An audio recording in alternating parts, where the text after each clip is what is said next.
Hey everybody, this is Athletes and Antiquities, and in today's video, we will be talking about moving the goalposts when holding collectibles and how some plays have an expiration date.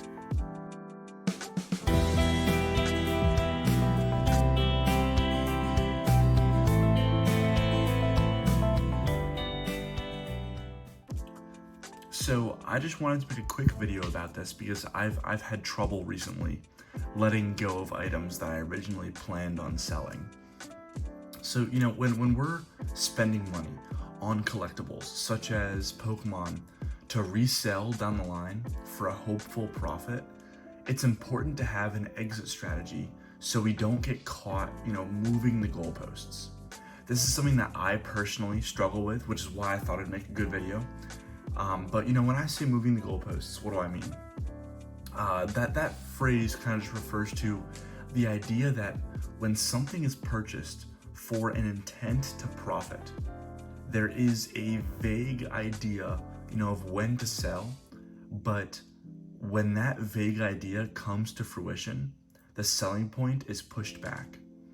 And this is a cyclical process that, at least for me, that stems from either a fear of missing out, an attraction to the item beyond what was originally intended, or some combination of the two.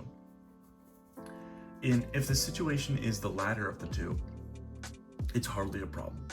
If I buy a card or a product because I think it's undervalued and I could sell it down the line for a profit, but I start to actually like that item personally, there's no problem with turning that item into a PC item as long as it fits within my budget and it won't constrain me. So these cards down here are a good example of it. All these cards here are cards that I purchased at some point in time for the intention of reselling, but then these were all purchased raw, and as I started to grade these cards, I started to really like them, and they ended up just becoming PC cards because there was an attraction to them that I didn't think I would have in the moment. I planned on selling these 10th movie Latios Latias, the Lugia, the Dragonite, the Imakuni's PC. These are cards that I planned on selling, but once they got in my hands and I graded them and they came back whatever that grade was, I thought, maybe I will just keep that. And it was in my budget. It wasn't a huge problem. But if the situation is the other option, which is the fear of missing out that I talked about earlier, that is when it becomes a problem. Because having a strong fear of missing out can cause you to, or myself, to make mistakes that will end up costing you down the line. If anyone's familiar with the sports card space, there's someone named Card Collector 2, Ryan. He's a pretty prominent figure in that sports card world, and on this podcast he often says the phrase, no one ever went broke taking a profit. I'll say it one more time. No one ever went broke taking a profit. And I don't think he invented this quote. He probably took it from somebody, but it's very true. And I try and think about that if I'm having trouble, letting go of an item because of a fear of it going up further, or as soon as I sell it, it doubles or whatever. And it is something important to keep in mind because prices can be volatile, but you don't want to get caught holding the bag on the downside of that volatility. If a card that you're not personally attached to doubles in price out of the blue, it's probably a better idea to sell it and use that money for something else than hope that item doubles again. And I want to emphasize, this is about cards you already plan on selling. If this card, like this one, a PC item, doubles and you're like, oh, I don't want to sell it, that's fine. Like this isn't saying if a card goes up, you should automatically dump it. But if you have a plan to sell an item, you say, yes, this Dragonite movie promo that I bought, I will sell it. I just want to know when. It's not a matter of if you like it or not. Like, you plan on selling the item. That's where this really applies. So let's say this isn't true, but let's say this Latias, because it's in front of me, we're using it as an example. let's say this Latias costs $100, and all of a sudden, over a few weeks, it jumps to 200. That price increase is a sign that there is strong demand for this item. Obviously, big brain, but at the same time, you also have to remember that the buyer pool shrinks substantially, even from $100 to $200, because there's less people that can justify spending that amount of money on a card. There might be X amount of people that are like, yeah, I can spend $100 on a card. Or, what do I like? Oh, I like that card. But when you double that price, the amount of people that are like, yeah, I'll spend 200, it goes down. You might not think, but it goes down pretty drastically. Like a doubling in price, once you get into that 3-figure mark for a card, that can really start to turn people away from it. When that buyer pool shrinks, it could turn negative. But one thing I like to say is, or a good rule of thumb that has worked for me personally, it's not an absolute rule, but I've noticed that generally it's easier for a card to go from $10 to $20 than from $100 to $200.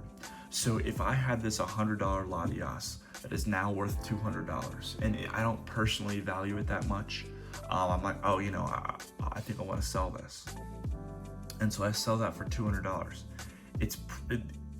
It's not guaranteed, but in general, I think it's a more sound idea to, if you have an item that jumps like that, to maybe sell it and move that into other items that you think might have potential in the future. Instead of just holding on to this one thing and say, oh, it doubled, maybe it'll double again, maybe it'll triple. It's kind of like a guessing game. But this is something that I struggle with. Like I said, there are many cards that I have that I don't mind selling, but as I watch the price go up and up, as the months and the years go by, it gets harder and harder for me to sell. I've accumulated a lot of cards which I don't have much of a personal attachment to, but I watch them go up and think, I won't be able to get it for this price I paid ever again, which causes me to make these irrational decisions and not sell that item.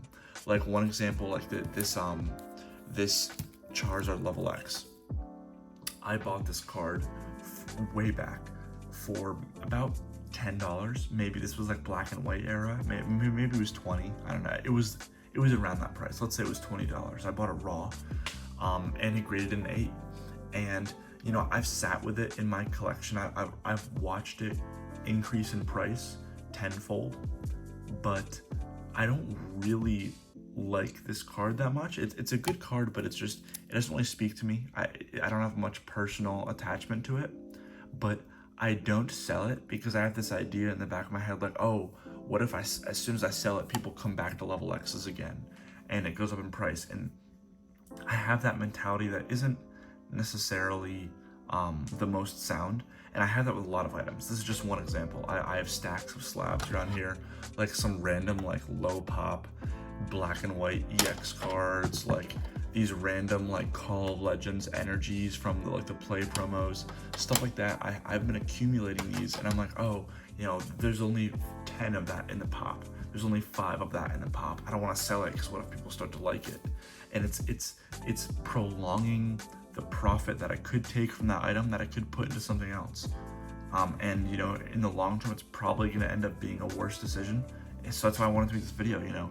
Does anybody else kind of have a similar thought on that? Like, are there items that you don't really have as PC items, but you just kind of hang on to because you're afraid of missing a price jump?